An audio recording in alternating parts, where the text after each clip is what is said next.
Hi, we'd like to welcome you to NorthStar Bison, a family-owned and operated business that was started 17 years ago. We started with just 2 animals. It was supposed to be a hobby, and it's now grown into over 600 head. We're the largest grass-fed, grass-finished bison operation in the upper Midwest and possibly the country.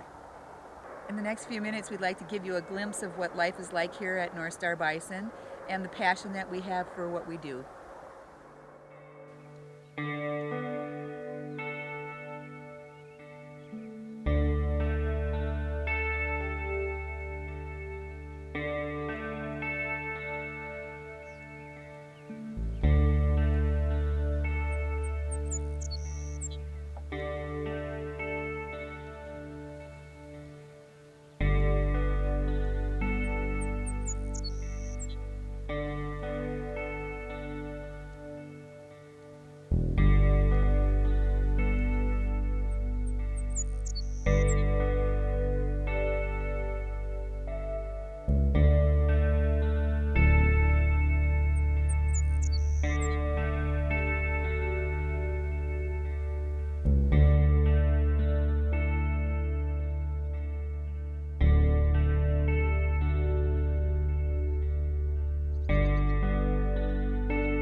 How we got started in this is based off a wish or a dream, I guess, that I had of someday owning bison.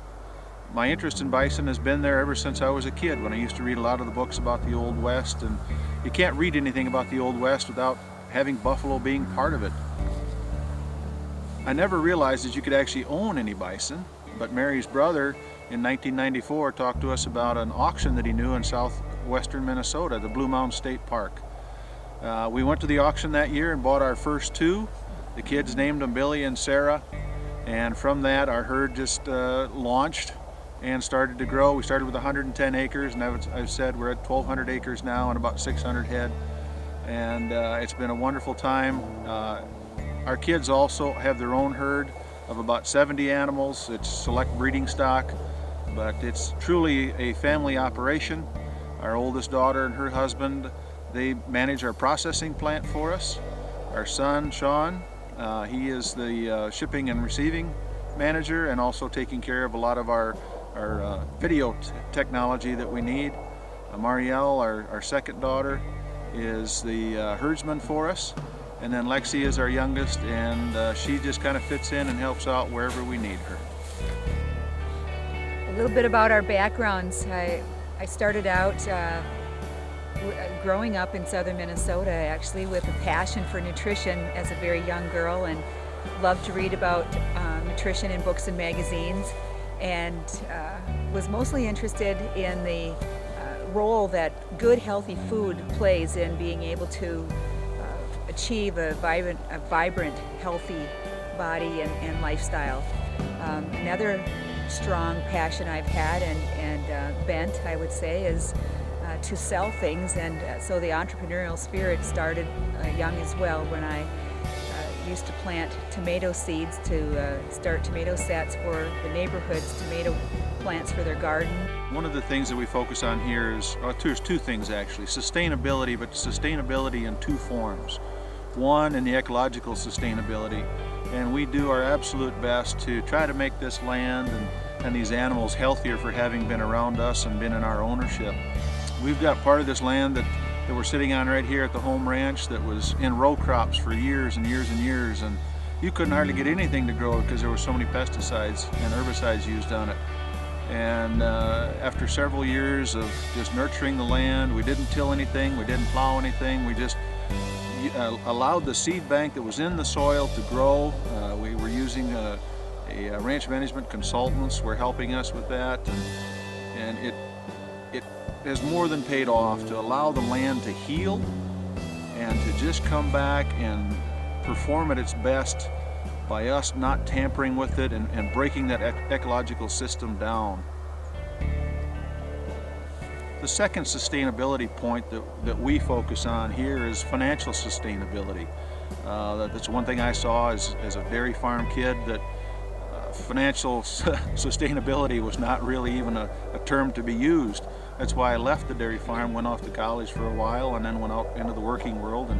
And when we had our kids, came back, and we knew at that point that we were not going to fall into the commodity realm, that we were going to be into direct marketing of our product and dealing with our customers directly.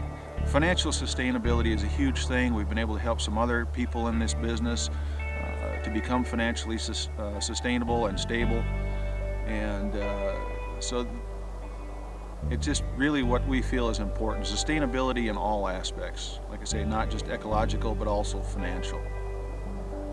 For us, the definition of sustainability is probably summed up in the Japanese word kaizen, which is where every day you do incremental improvements. We don't want to leave this land the way it was when we took it over. We want it to be better, and every day we try to do things that are going to improve the quality of the land, the quality of the water, the landscape, the animals. For us, it's just critical that we do hand on to our next generation, our children, a system that is truly sustainable. 6 years ago, we decided to become fully vertically integrated and purchased our own processing plant. The impetus for doing that was, first we needed to have control of the slaughter schedule so we could get animals in when we wanted, as we wanted them. And the second thing that we were looking for was really to improve the quality of our product in the way of eliminating the preservatives and the allergens and the additives that typically are being done in processed meats. We couldn't find a processor who was willing to do what we wanted to do, or at least to the extent that we wanted to do it, and realized that we had to take ownership of that level to fulfill our dream and our wishes as to how the quality of the product is in the end. We do MSG, nitrite-free, dairy-free, gluten-free. Yes, there's the herbs and the spices we use are all hand-mixed and certified organic. It's been a wonderful process, and now our sausage maker is actually being asked to come around and speak to different groups, because we're one of the very few in this area that will do product in that form. And it's just showing what the demand is out there for people, what the consumer's looking for this stuff. And I guess we're just, again, kind of setting a trend and starting something and opening up a new realm for processors. A couple other important ingredients that I just wanted to mention too, that I know are important for ourselves and many of you out there, is that we also use sea salt and raw honey when there is a sweetener that's called for in the recipe. Every decision that we make here at NorthStar Bison is determined by what is good for the land, good for the animals, and good for the people. And we're very excited about the very bright future that we have here at NorthStar Bison.